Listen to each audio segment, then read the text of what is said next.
So after all this, we can perhaps presume that the seminal emission produced by the sin of blemishing the covenant despite their impure origin do contain within them sparks of very high potential energy, since they originate, even if only subconsciously, in this frustration over life not being the divine communion it is meant to be.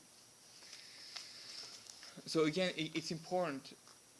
We waste potential all the time. Every second of your life is an opportunity to come close to God, is an opportunity to elevate the world, right? We bring energy into the world that we have to direct the right way. So the fact that evil seeks to overtake holiness accounts for the law that only Jews are required to wash their hands upon rising in the morning. I understand why only Jews have that. When a person goes to sleep, most of his soul ascends to heaven to give its account for the day and be recharged. When he departs from the body, evil senses this and immediately rushes in to take over the body. When the soul returns in the morning, it forces evil out, but some residual evil remains on the hands, since the hands are the interface with the physical world and therefore the part of the body most oriented towards material consciousness. Evil can therefore linger on the hands, and it is therefore necessary to wash this evil by rinsing the hand with water, right? Because water cleanses on spiritual level, which is a physical manifestation of divine wisdom or the Torah. Why does it have to be a specific way in washing the hands? Because whatever we do, we always start with the right. So because right always represents love, chesed and gvura. So what action you do, you have to do it out of love, right? That's should be your first. Why am I doing it? Am I doing that out of love? So the right, you do kiddush with the right. You put your shoe first on the right. You give tzedakah with the right hand. Having the right to have, it should be a constant reminder that why am I doing that? Out of love, to come closer to God, to love people more. It's always giving. What if you're a lefty? So it doesn't matter. No, it depends. So it's a good question. No, so they say you should still do it with the right, because according to Kabbala, the right represents that. Not easy. No, I know it's not easy. You're right. You get more reward. Even for the tefillin, according to some Kabbalists, you should still put tefillin like a righty, but not everybody holds like that. What do you mean you should still put it on the right? I say if that you write with your even a lefty should put it like should put it on the left hand. If you write with your left hand, put it on your left hand? Yeah, but not everybody follows that. It's only. I thought you were supposed to put it on your right hand. That's depends. Different opinions. That's what I'm saying. No, I mean it's not wrong. There's two different ways to look. The got changed Right. because of that whole situation. According to Kabbala, it's not that simple because the left is to the left. So according to others who hold like that, they say your right became your left, so to speak, and that's why you can do it. Anyway, it's not wrong. Wait, I'm sorry. What is the left hand? Oh, the left side represents gvura, like judgment, constriction, din, gvura.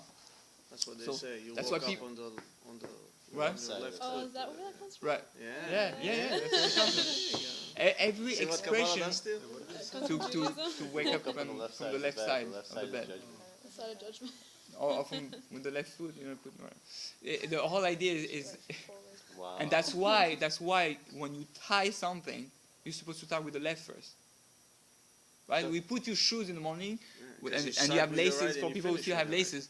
You put the right first, then left, and then you tie your left first, and then the right first. Because tying, the action of making something tight, that comes from din, for gvura, tightening structure, right? Wow. Everything is a purpose, has a very specific thing. I'm tying my shoes the wrong way the whole time. It's okay. Even though from now on you can learn. But all those are reminders. It's not like it's all like training us to think logically in everything you do to right.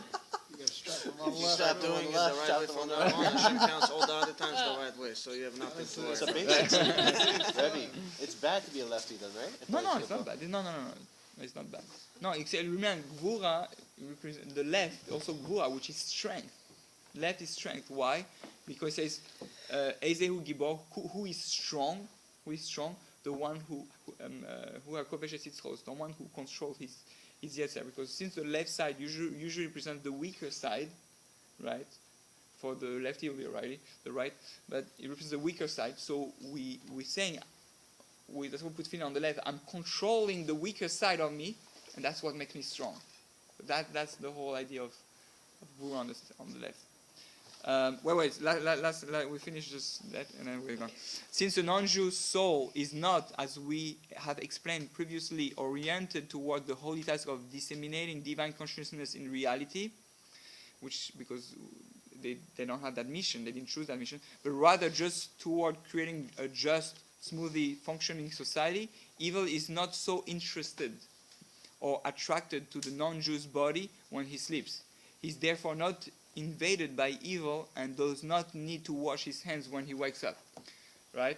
So that's why we Jews, we have to do it. The reason why we do it 3 times, because there's 3 levels of the soul that goes up. So that's why we have to clean all 3 layers. So 1, 2, 3, and then cleansing. And the hands, right? That's what you use the most in your everyday life. You eat with your hands, you speak with your hands, you shake your hands. That's the most physical. That's why and that's why when someone dies, why right now there's no worms, you see? Worms starting to grow on me. Why? Because you have a soul. Because I have a soul, and that soul is energy and prevents evil from entering. As soon as soul leaves, it makes a vacuum of holiness, and evil or whatever, all the things that are, so to speak, comes in there. So that's why. So that's why they say a body of a tzaddik who has been tzaddik his whole life, the body of is transformed into something spiritual. It doesn't decompose. Or that's why they say right. So they understand that everything. Do you think that's scary? You know, All right. stuff I heard. I didn't sleep for All 2 right. days. So next week it was the beginning of Shemot. We only understood a little bit about why it speaks about Shemot. Next week we'll continue B'ezrat Hashem. Yeah. All right.